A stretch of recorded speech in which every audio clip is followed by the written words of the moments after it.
Flashing red and blue lights in a rear-view mirror marked just Chapter 1 of a nightmare exposing dark corners of small-town authority. What happens when an arrogant cop targets a completely wrong driver, a decorated 3-star general commanding our nation's military? This isn't merely a tale of abused power. It is a masterclass in absolute, devastating karma. Stick around to see how one single phone call to Pentagon headquarters shattered a rigged system overnight and permanently ended a predator's career. Lieutenant General Albert Reynolds had navigated war zones in the Middle East, coordinated multinational defense strategies in Brussels, and briefed the President of the United States in the Situation Room. Yet, as he cruised down the desolate stretch of Route 29 in rural Virginia, he was about to face an entirely different breed of hostility. It was a crisp Thursday evening in late October. Reynolds was officially on a rare 2-week leave, returning to Washington, D.C. from a quiet family reunion in North Carolina. He was dressed for comfort, wearing a faded gray University of Michigan sweatshirt, well-worn denim jeans, and a pair of scuffed leather loafers. The only hint of his true identity was the subtle silver West Point class ring on his right hand, and the heavy, custom-engraved dog tags resting coolly against his chest beneath the cotton fabric. He was driving a pristine, late-model charcoal Chevy Tahoe. It wasn't flashy, but it was spotless, well-maintained, and radiated a quiet authority, much like the man behind the wheel. The dashboard digital speedometer read exactly 55 miles per hour. The cruise control was set. Reynolds was listening to a low-volume John Coltrane track, letting the complex saxophone rhythms wash over the lingering stress of his high-stakes Pentagon assignment as the Deputy Chief of Staff for Operations. 10 miles outside the jurisdiction of Oak Haven County, a notorious speed trap known among locals as a jurisdictional black hole, a black-and-white Ford Police Interceptor sat idling behind a billboard. Inside the cruiser, Officer Clayton Higgins was bored, irritable, and looking for a reason to exercise his authority. Higgins was a man whose ambition had vastly outpaced his competence. Passed over for promotion 3 times, he ruled his 2-mile stretch of asphalt with the petty tyranny of a man desperate for respect he hadn't earned. Beside him sat Rookie Officer Brent Miller, a 23-year-old fresh out of the academy, still clinging to the idealistic belief that the badge was meant to help people. As the Chevy Tahoe glided past the billboard, Higgins's eyes narrowed. The streetlights briefly illuminated the driver's seat. Higgins saw a black man in a high-end, late-model SUV. "Look at this guy," Higgins muttered, dropping the cruiser into drive. "Tahoe like that costs 70, 80 grand easy. Let's see what he's running from." "Radar didn't clock him speeding, Clayton," Miller pointed out nervously, looking at the dash display. "He was dead on 55. He crossed the yellow line," Higgins lied smoothly, flipping the switch for the light bar. "Failure to maintain a lane. That's reasonable suspicion, Rookie. Take notes." In the Tahoe, Reynolds saw the Christmas tree of lights erupt in his rearview mirror. A deep, weary sigh escaped his lips. He checked his dashcam, a high-end Garmin unit installed securely behind his rearview mirror, and verified it was recording both audio and video. He signaled smoothly, pulling the heavy SUV onto the gravel shoulder with textbook precision.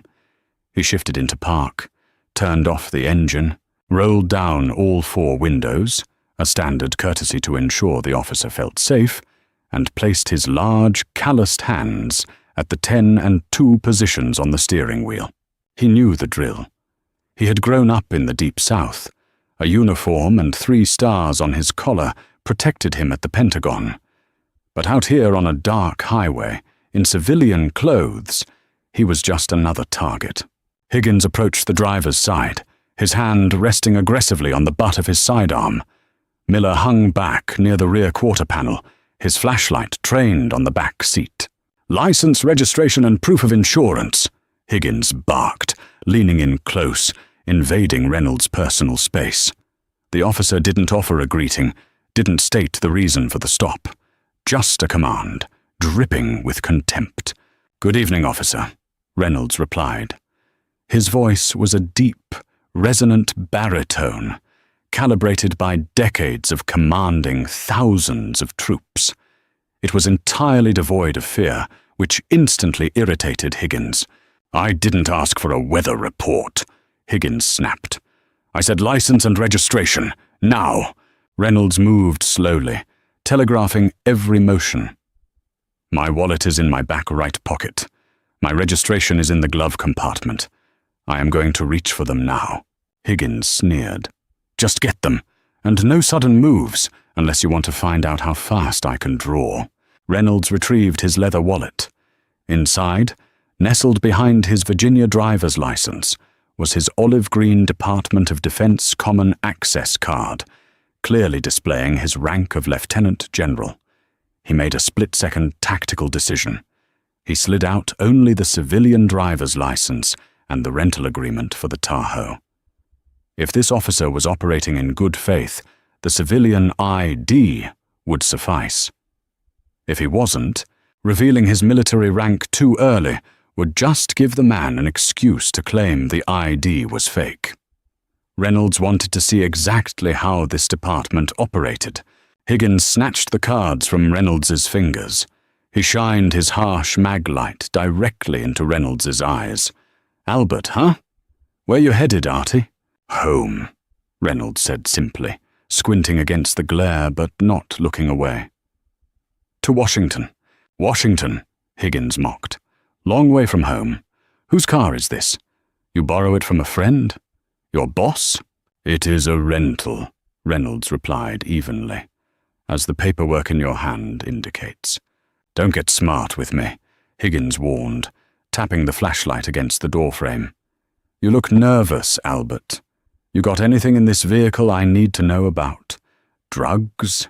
Weapons? Large amounts of cash?" "No, officer.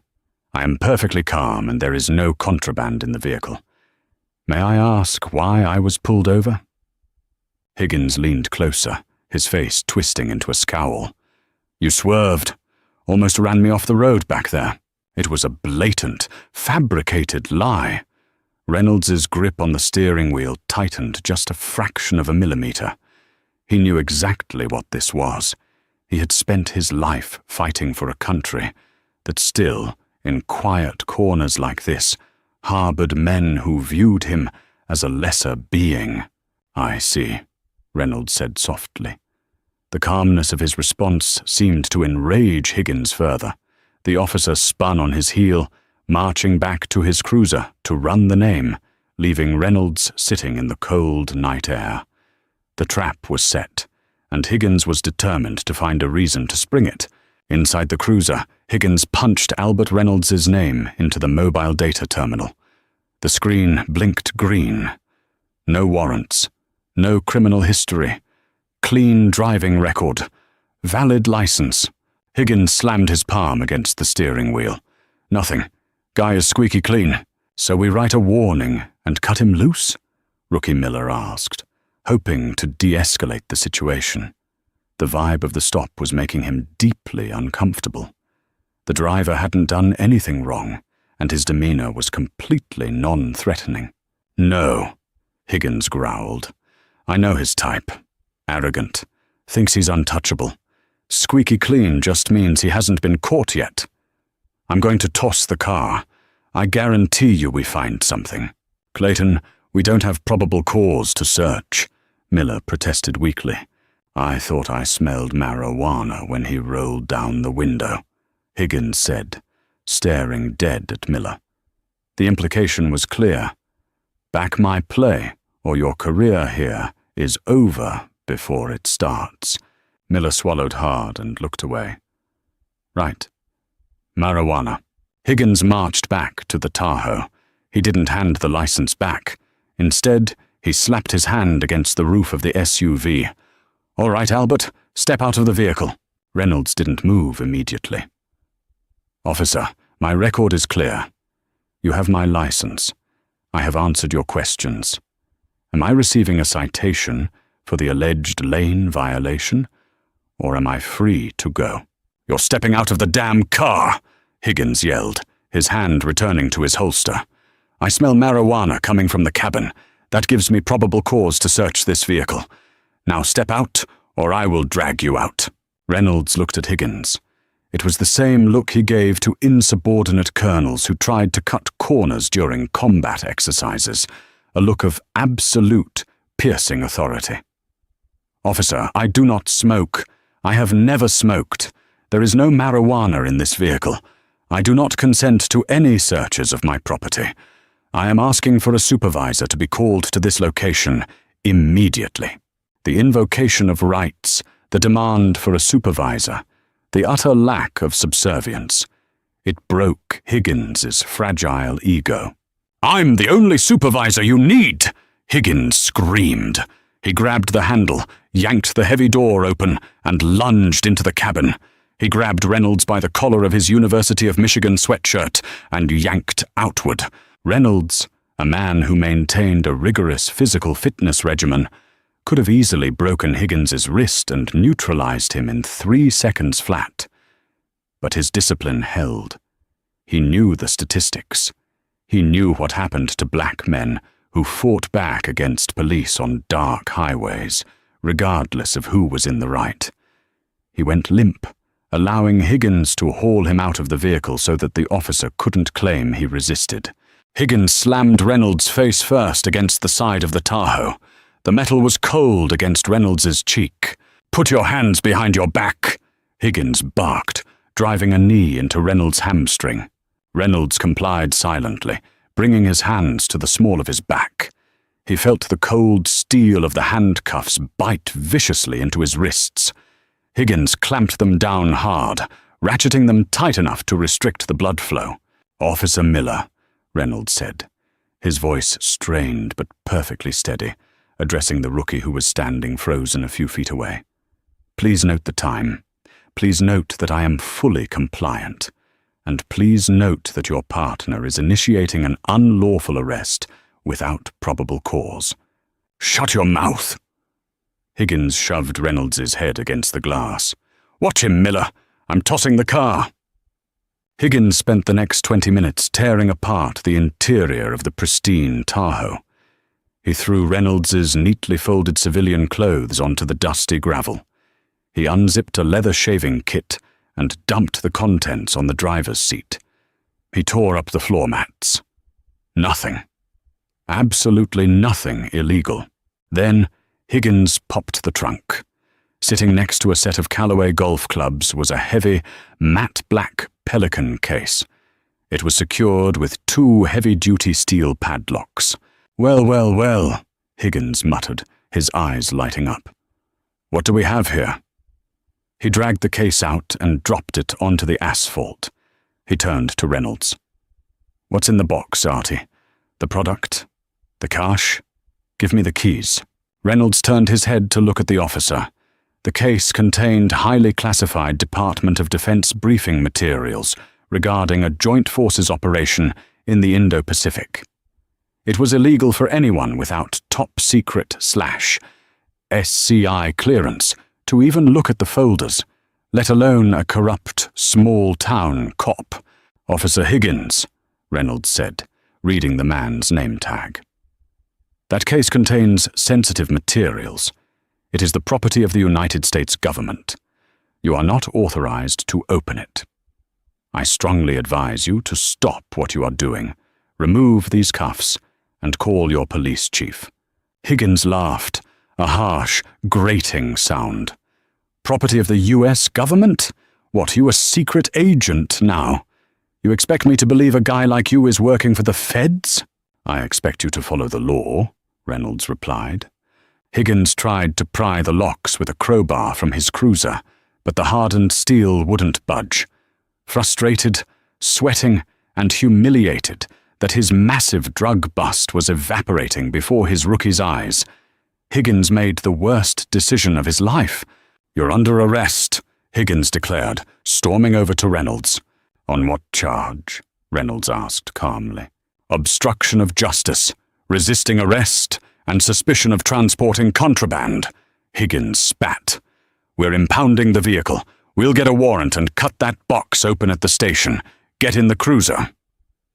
Higgins grabbed Reynolds by the arms and forcefully shoved him into the cramped, hard plastic back seat of the Ford Interceptor. As the door slammed shut, sealing him in the cage, Reynolds closed his eyes and took a deep breath. He had given Higgins every opportunity to walk away. He had offered the off-ramps, but the officer had chosen to accelerate over the cliff. Reynolds mentally shifted gears. The time for de-escalation was over. It was time for a surgical strike.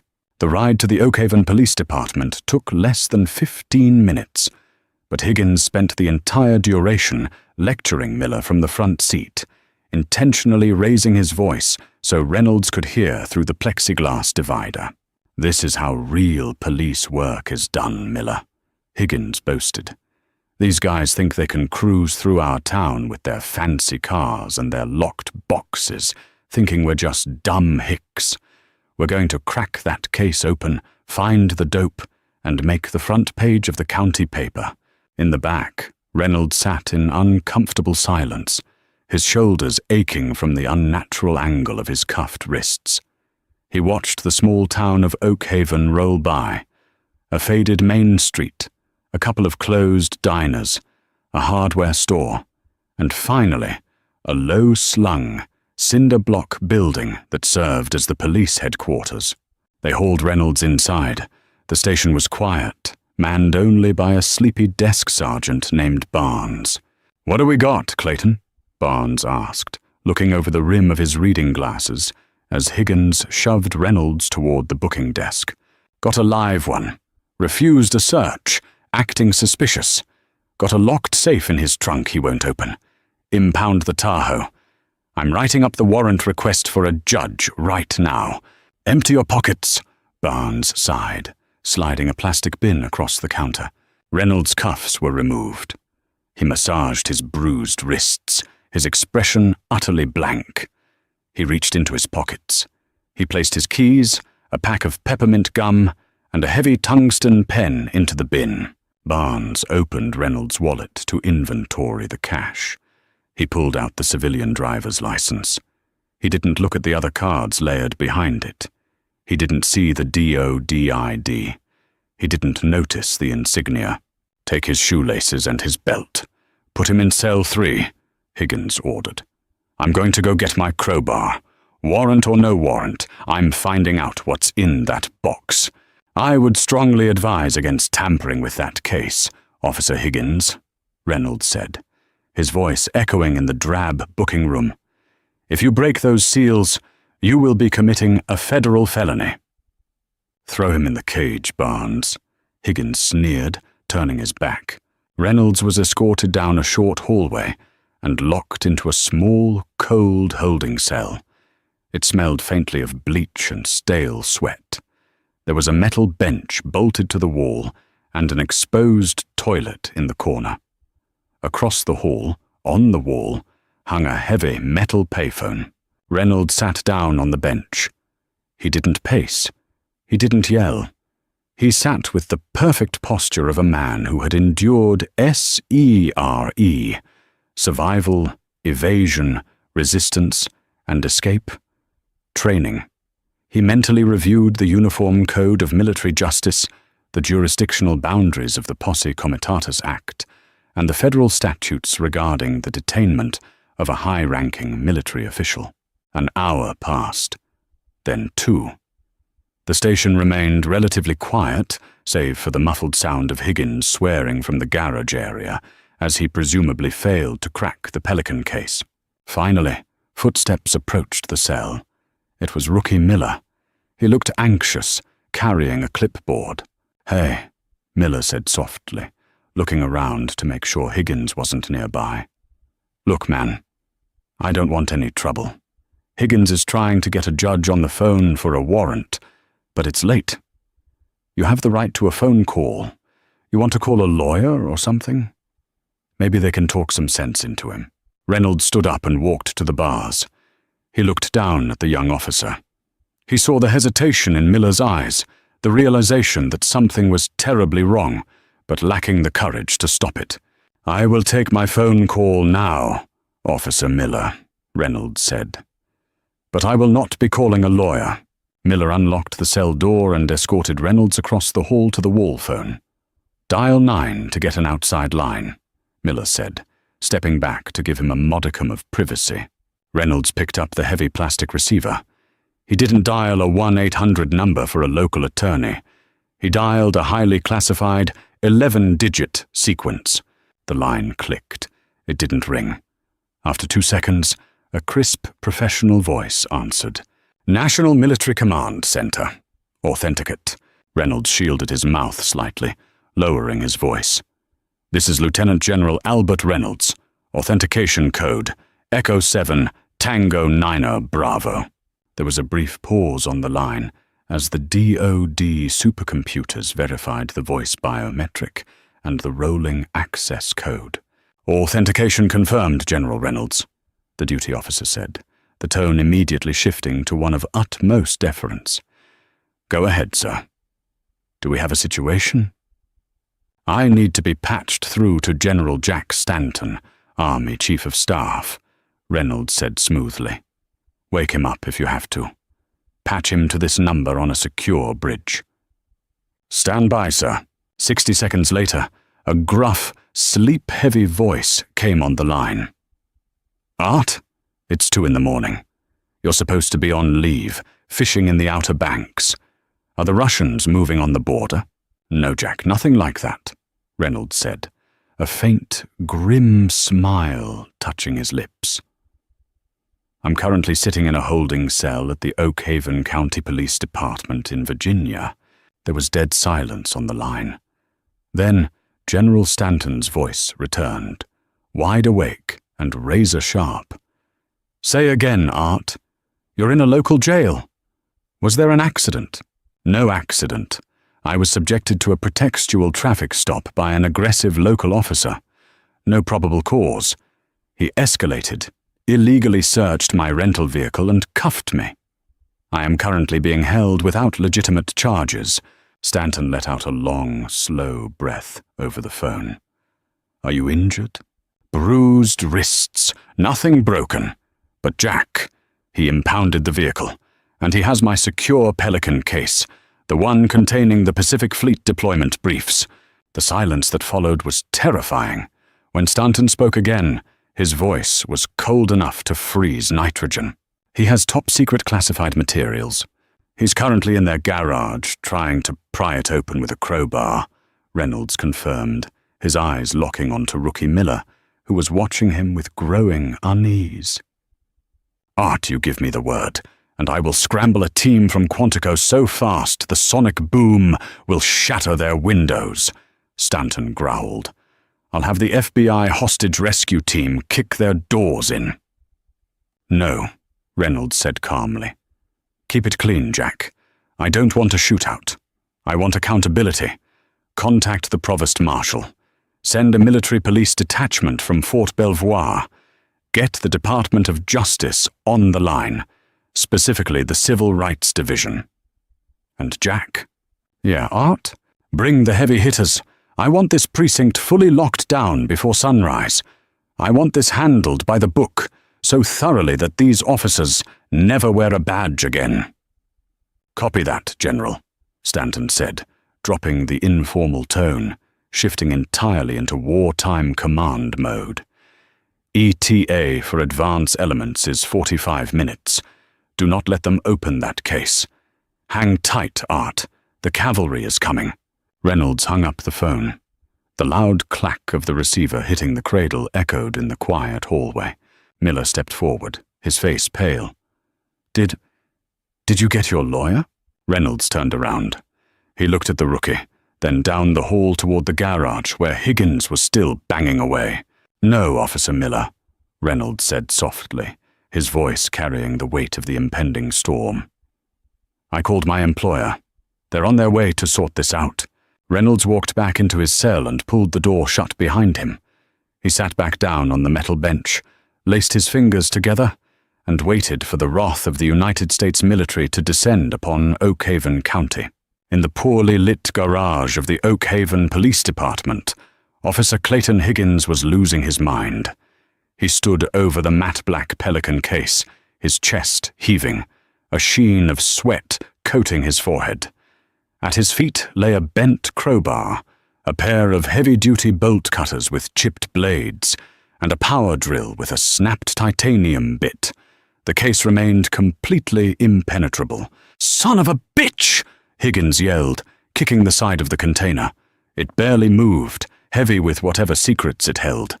He wiped his face with the back of his hand, his frustration morphing into a gnawing paranoia. Who the hell drove around with a case engineered like a bank vault?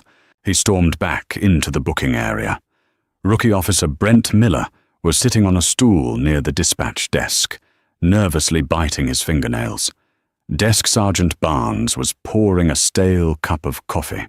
"Barnes, get Judge Peterson on the phone," Higgins barked, pointing a trembling finger.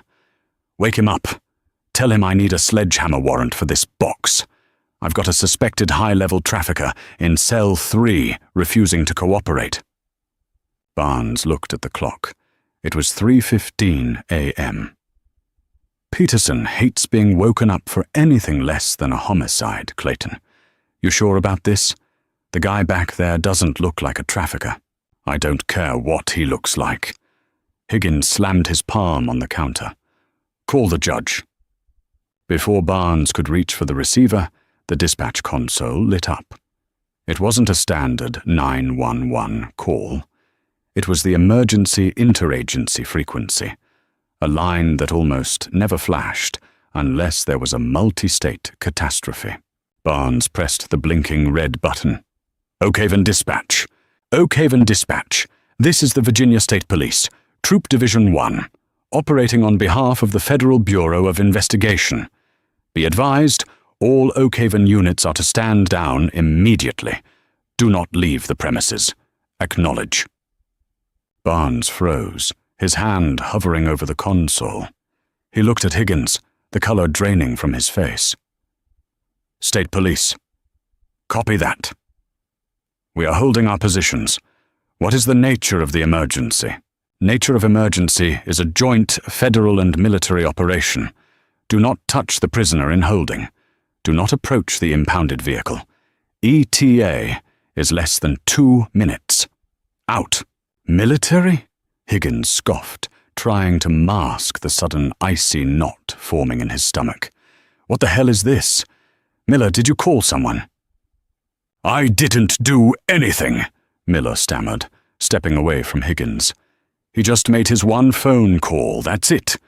Across town, in a sprawling suburban house, Oakhaven Police Chief Thomas Weber was jolted awake by the shrill ringing of his private cell phone. Weber was a political survivor, a man who liked keeping his small department off the radar. He fumbled for the phone, squinting at the caller ID. It was a Washington, D.C. area code. "Weber," he grumbled. "Chief Thomas Weber. This is Assistant Attorney General Richard Hayes, Civil Rights Division, Department of Justice. I have the special agent in charge of the Richmond FBI field office and the Provost Marshal for the Military District of Washington on this line." Weber sat straight up in bed, instantly wide awake. Yes, sir. How can I help you?" "Chief Weber, exactly 7 minutes ago, the Pentagon informed me that one of your officers abducted a 3-star United States Army general, illegally impounded his vehicle, and is currently attempting to break into a classified Department of Defense container." Weber's blood ran cold. The silence in his bedroom was deafening. "General? Sir, there must be some mistake. We haven't arrested any military personnel. The officer's name is Clayton Higgins," the assistant AG snapped, his voice sharp enough to cut glass. "He is holding Lieutenant General Albert Reynolds. If your officer successfully breaches that container, he will be committing a violation of the Espionage Act. I have a federal task force pulling up to your station right now. I suggest you get down there and pray your officer hasn't done anything to harm that general, or your department won't exist by sunrise." The line went dead. Weber dropped his phone onto the mattress, his hands shaking violently. He knew Higgins. He knew the man's reputation for pushing boundaries, for racially profiling drivers on Route 29. Weber had looked the other way, because Higgins brought in revenue through seized assets. "Oh, God," Weber whispered, scrambling out of bed and grabbing his pants. He pulled over the Pentagon. Back at the station, the faint, rhythmic thumping of heavy rotor blades began to vibrate the cinder block walls. It started as a low hum and quickly built into a deafening roar. Higgins drew his weapon, his eyes darting frantically toward the front doors. "What is that?" Miller yelled over the noise, covering his ears. "Helicopter," Barnes said, staring out the reinforced front window into the parking lot. His jaw dropped. "Clayton, put the gun down. Put it down right now." Through the window, Higgins saw them. They weren't local squad cars. Half a dozen black, armored Chevy Suburbans screeched into the small parking lot, blocking every exit. Dust kicked up violently as a massive, dark-painted UH-60 Black Hawk helicopter hovered mere feet above the adjacent empty lot, its powerful downwash bending the street lamps. Dozens of men in heavy tactical gear, armed with compact assault rifles, poured out of the vehicles. Half of them wore the dark windbreakers of the FBI. The other half wore OCP camouflage with bold black letters across their chests. CID, Military Police. Higgins's hands shook so badly he nearly dropped his Glock. The fantasy of the massive drug bust evaporated, replaced by the terrifying realization that he had trapped himself in a cage with a sleeping dragon, and the dragon had just woken up. The reinforced double doors of the Oak Haven Police Department were practically blown off their hinges. "FBI, federal agents, hands where we can see them." The lobby was instantly flooded with armed personnel. Red laser sights danced wildly across the drab walls, settling squarely on the chests of the 3 local cops. "Drop the weapon," roared a massive man at the front of the formation, wearing a heavy Kevlar vest over a tailored suit.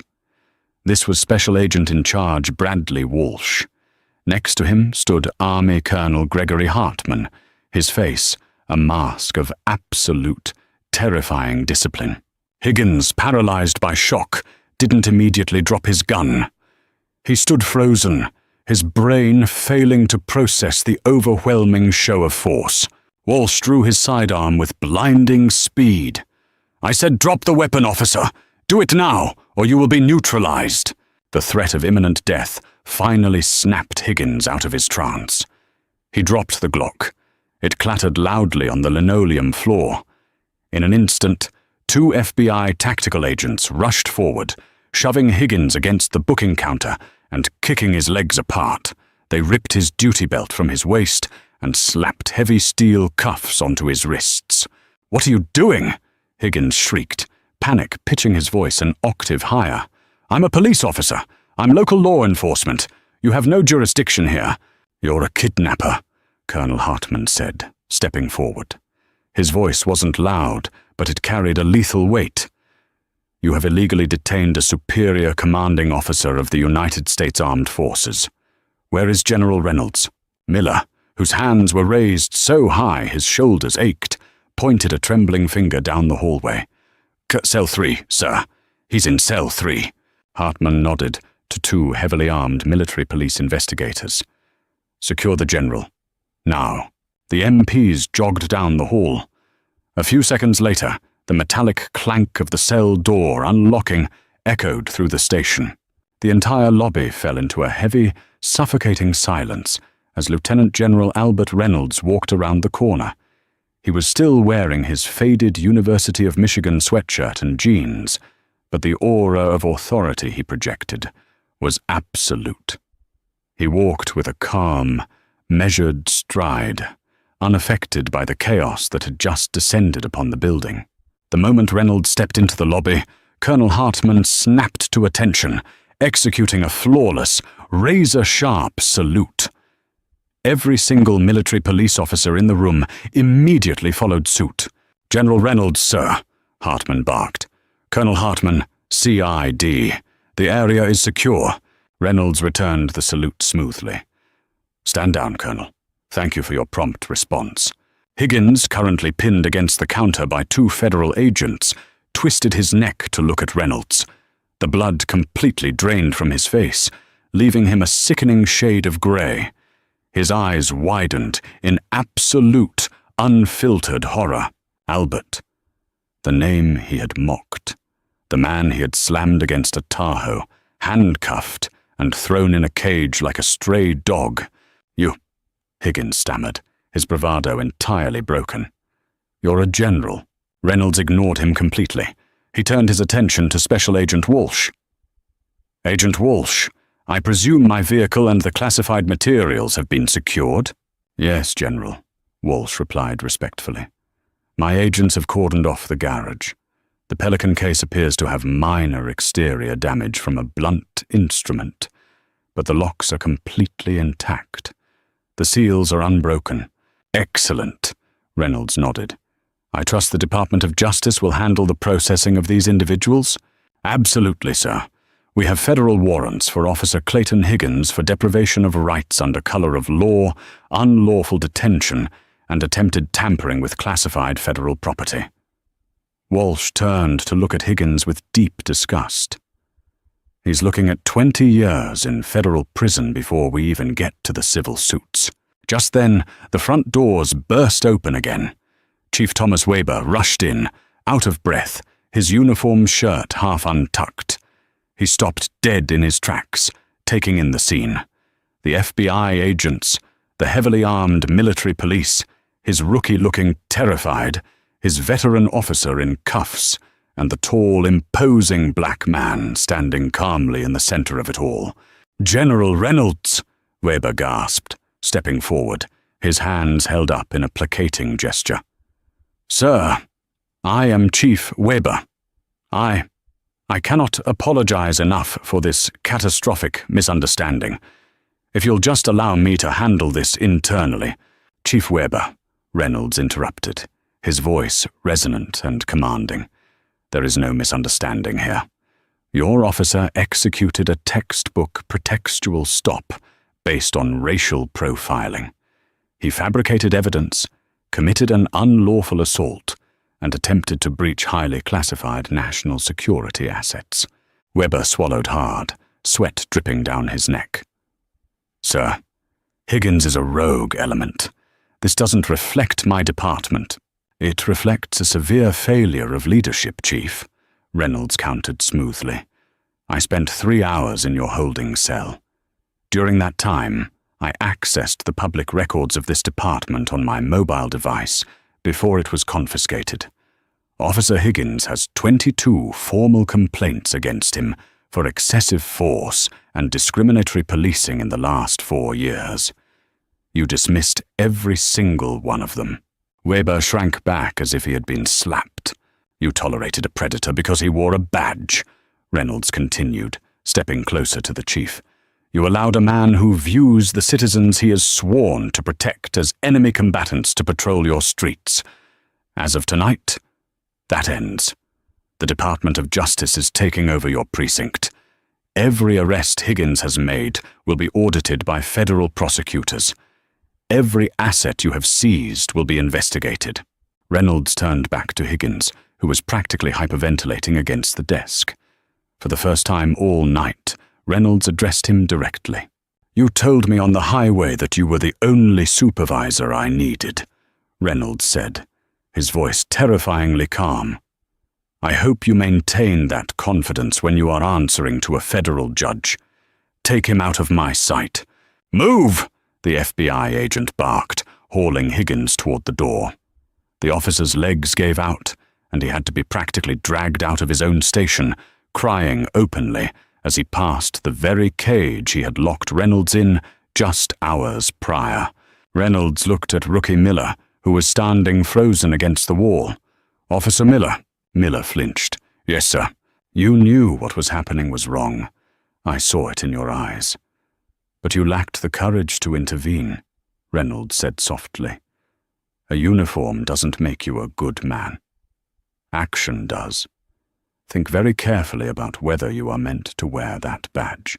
Reynolds walked out of the station, flanked by the MPs. The crisp October night air felt good on his face. As he approached his Tahoe, surrounded by federal agents securing the perimeter, he reached into his pocket, pulled out his keys, and started the engine. The nightmare for Albert Reynolds was over. But for Clayton Higgins, Thomas Weber, and the corrupt system of Oak Haven County, the true devastation was just beginning. By dawn, the small town of Oak Haven, Virginia, was no longer a sleepy municipality. It was a federal crime scene. The rising sun illuminated a fleet of satellite news trucks lined up along Route 29. Word had leaked out of the Pentagon press office, intentionally and with surgical precision. The headline splashed across every major morning network from New York to Los Angeles. Rogue police department raided by FBI after false arrest of three-star Army general. Inside the Oak Haven police headquarters, the atmosphere was chaotic but highly organized. Special Agent in Charge Bradley Walsh had established a temporary command center in what used to be the department's break room. Over 40 federal agents, forensic accountants, and military investigators were systematically dismantling the precinct's entire history. Every filing cabinet was emptied. Every computer hard drive was cloned. Decades of dash cam footage, radio logs, and internal memos were boxed up in crisp, white banker boxes. Chief Thomas Weber sat in his own office, though he was no longer in charge of it. He was sweating through his uniform shirt, flanked by two stone-faced FBI agents. Across the desk sat Assistant Attorney General Richard Hayes, who had taken a red-eye flight from D.C. to personally oversee the decapitation of the department. "Chief Weber," Hayes said, his voice calm but laced with venom. He dropped a thick, printed stack of emails onto the desk. "My cyber division has been going through your internal communications for exactly 4 hours. Do you know what they found?" Weber swallowed dryly. "Mr. Hayes, I can assure you that Officer Higgins's actions—" "Save the script," Hayes interrupted, holding up a hand. "We found a coordinated, department-wide mandate to target out-of-state luxury vehicles driven by minorities. We found emails from you, specifically instructing your officers to leverage asset forfeiture laws to seize cash and vehicles to fund your department's pension plan. You weren't running a police force, Chief. You were operating a state-sanctioned highway robbery syndicate. That is a mischaracterization of standard interdiction protocols," Weber tried to argue, though his voice was shaking. Hayes leaned forward. "You arrested the Deputy Chief of Staff for Operations for the United States Army. Your officer attempted to breach a Level 4 cryptographic transport container holding Pacific Fleet deployment schedules. The Secretary of Defense was woken up at 3 a.m. because of your greed. You are not facing a civil rights lawsuit, Chief. You are facing a federal RICO indictment. Stand up." Weber blinked, stunned. "Stand up. I have a town to protect." "The Oak Haven Police Department no longer exists," Hayes stated coldly. "The Virginia State Police and the County Sheriff are assuming all patrol duties in this jurisdiction, effective immediately. Turn around and put your hands behind your back. You're under arrest for conspiracy to deprive civil rights under color of law." As Weber was frog-marched out the front doors, past the flashing cameras of the National Press Corps, the final pillar of Oak Haven's corrupt regime crumbled. 50 miles away, inside the sterile, windowless interview room of the Alexandria Federal Detention Center, Clayton Higgins was experiencing a psychological freefall. Stripped of his badge, his gun, and his uniform, Higgins wore a bright orange high-visibility jumpsuit. He sat at a steel table, shivering slightly in the over-air-conditioned room. Across from him sat a visibly exhausted federal public defender named Peter Gannon. "I need you to understand the reality of your situation, Clayton," Gannon said, rubbing his temples. "You are not in state court. You are in the federal system, and the United States government is treating you like a domestic terrorist." "I made a mistake." Higgins slammed his cuffed hands against the table. "I thought he was a drug runner. He was driving a Tahoe. He gave me attitude. He wouldn't let me search the car. How was I supposed to know he was a general?" "Because he handed you a valid driver's license with his real name, and when you ran it, he came back with 0 criminal history," Gannon fired back, losing his patience. "Because he told you he was carrying federal property, because he invoked his rights calmly and clearly.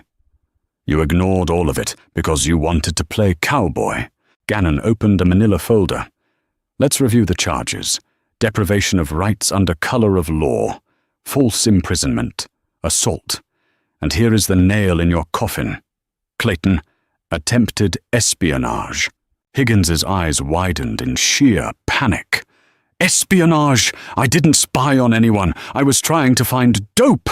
"You attempted to breach a top-secret Department of Defense container. Ignorance of what was inside is not a defense under the Espionage Act. The military prosecutors are arguing that by attempting to open that case in an unsecured environment, you willfully endangered national security. The Department of Justice is refusing to offer a plea deal. They are asking for 25 years in a federal penitentiary." Higgins buried his face in his hands, a loud, ragged sob echoing in the small room. The arrogant predator who had stalked Route 29 for years was completely gone, replaced by a broken man terrified of the consequences he had finally summoned. Meanwhile, on the other side of the Potomac River, the atmosphere inside the Pentagon was distinctly different. Lieutenant General Albert Reynolds stood by the reinforced windows of his E-ring office, looking out over the Washington Monument. He was back in his Class A uniform, the 3 silver stars gleaming on his epaulettes, his chest heavy with rows of colorful ribbons and medals. The door opened behind him. General Jack Stanton, the Army Chief of Staff, walked in holding a cup of black coffee. "The FBI just confirmed that Chief Weber is in custody," Stanton said, taking a seat at the polished mahogany conference table. "The Oak Haven Department has been entirely disbanded.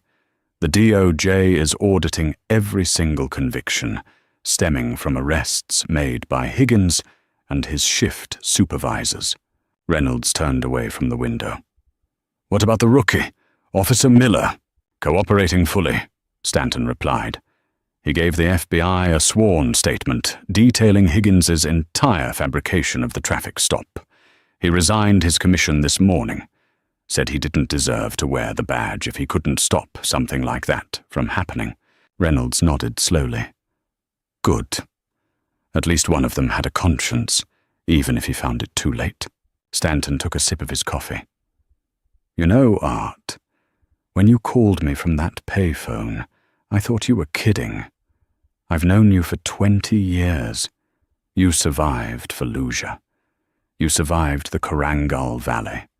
And you get taken down by a jumped-up traffic cop in rural Virginia." "It's not a joke, Jack," Reynolds said, his voice lowering, the weight of the experience settling over him. "I have 3 stars on my collar. I have the direct ear of the president, and none of that mattered when I was sitting in that driver's seat in civilian clothes. He didn't see a general. He saw a target." Reynolds walked over and sat across from Stanton. "We train our soldiers to have discipline, to de-escalate, to adhere to strict rules of engagement in active war zones. If my soldiers acted the way Higgins acted in a hostile country, they would be court-martialed and sent to Leavenworth. Yet men like him are given a badge and a gun, and told to police their own communities with absolute impunity. Stanton remained silent for a long moment. "So, what do you want to do, Art?" "I want to testify," Reynolds said, his eyes locking onto Stanton's. "I want to take the stand at his sentencing. I want him to look at the man he tried to destroy, and I want the record to show exactly what happens when power is left unchecked." 6 months later, the federal courthouse in Alexandria, Virginia, was packed to absolute capacity. The gallery was filled with journalists, civil rights advocates, military personnel, and victims of the Oak Haven Police Department who had driven hours just to witness this moment. Officer Clayton Higgins sat at the defense table. He had lost 30 pounds. His skin was pale, and his hands trembled continuously as they rested on the polished oak wood. He wore an ill-fitting grey suit provided by his public defender, a far cry from the tactical gear and polished badge he used to wear like a crown. The presiding judge, the Honourable Margaret Winston, was a formidable woman known for her zero-tolerance policy toward public corruption. She peered over her reading glasses at the defense table, her expression unreadable. "Mr. Higgins," Judge Winston said, her voice projecting clearly through the massive courtroom, "you have pled guilty to 2 counts of deprivation of rights under colour of law, 1 count of false imprisonment, and 1 count of reckless endangerment of classified materials. Before I pass sentence, the prosecution has called 1 victim impact witness. Assistant Attorney General Richard Hayes stood up. The government calls Lieutenant General Albert Reynolds." A hush fell over the courtroom. The heavy wooden doors at the back of the gallery opened. General Reynolds walked down the center aisle. He was in full dress uniform. Every footstep echoed with precision. As he passed the gallery, 2 rows of military officers who had come to support him stood at attention. Reynolds took the witness stand. He swore the oath, his voice deep and steady. He did not look at Higgins. He looked directly at Judge Winston. "General Reynolds," Hayes began, "can you describe the events of that night and the impact they have had on you?" "The events are a matter of public record, Mr. Hayes," Reynolds said calmly. "I was stopped without cause. I was assaulted. I was detained unlawfully. But the impact of that night extends far beyond my personal inconvenience." Reynolds finally turned his head. His piercing gaze locked onto Clayton Higgins. Higgins physically shrank in his chair, unable to maintain eye contact, staring down at his trembling hands. "When I took the oath to defend the Constitution of the United States," Reynolds continued, his voice echoing in the silent room, "I understood that I might be called upon to face enemies of freedom on foreign soil. What I did not expect was to find an enemy of freedom wearing the uniform of an American police officer." The courtroom was so quiet you could hear a pin drop. "Mr. Higgins did not pull me over because of a traffic violation. He pulled me over because he felt entitled to dominate someone he viewed as inferior. He weaponized the law to serve his own ego. He assumed that because we were on a dark, isolated road, he possessed absolute power." Reynolds turned back to the judge. "Your Honor, I command soldiers who hold the power of life and death in their hands every single day. The foundation of that power is accountability. When accountability vanishes, authority becomes tyranny. Clayton Higgins is a tyrant. He used his badge as a shield to terrorize citizens, believing he would never be caught. I am asking this court to remind him, and anyone else who shares his mindset, that no one is above the law." Reynolds stepped down from the stand. The weight of his words hung heavy in the air, an immovable force that had utterly crushed whatever defense Higgins's lawyer had prepared. Judge Winston adjusted her glasses. She looked down at Higgins. "Clayton Higgins," she began, her voice ringing with finality. "You betrayed the public trust. You engaged in a pattern of predatory behavior that culminated in the assault and abduction of a decorated military officer. You endangered national security out of sheer ignorance and arrogance. Higgins squeezed his eyes shut, a tear slipping down his cheek. You believed that the law didn't apply to you, Judge Winston continued. You are about to find out exactly how rigorously it applies. On the charges of civil rights violations and false imprisonment, I sentence you to 180 months in federal prison. On the charge of reckless endangerment of federal property, I sentence you to an additional 60 months, to be served consecutively. A collective gasp echoed through the gallery. 20 years. Federal time. No parole. You are remanded into the custody of the United States Marshals. Judge Winston struck her gavel. The sharp crack sounded like a gunshot. Court is adjourned. Two heavy-set U.S. Marshals immediately stepped forward, grabbing Higgins by the arms. They pulled his arms behind his back and snapped the heavy steel handcuffs over his wrists, the exact same way he had cuffed General Reynolds 6 months prior. As Higgins was led out of the courtroom, shuffling toward a future confined to a concrete cell, General Albert Reynolds walked out the front doors of the courthouse. The Virginia sun was shining brightly. The nightmare was over. The predator had been caged, and a dark, corrupt stretch of Route 29 was finally safe. If this story of absolute karma and justice sent chills down your spine, you are not alone. It's a powerful reminder that true authority isn't about the power you wield, but the restraint and integrity you show when no one is looking. Clayton Higgins thought he was untouchable, but he learned the hard way that nobody is above the law. If you loved this dramatic breakdown of accountability, hit that like button, share this video with someone who appreciates a masterclass in karma, and subscribe to the channel for more incredible true-to-life stories. Stay safe out there.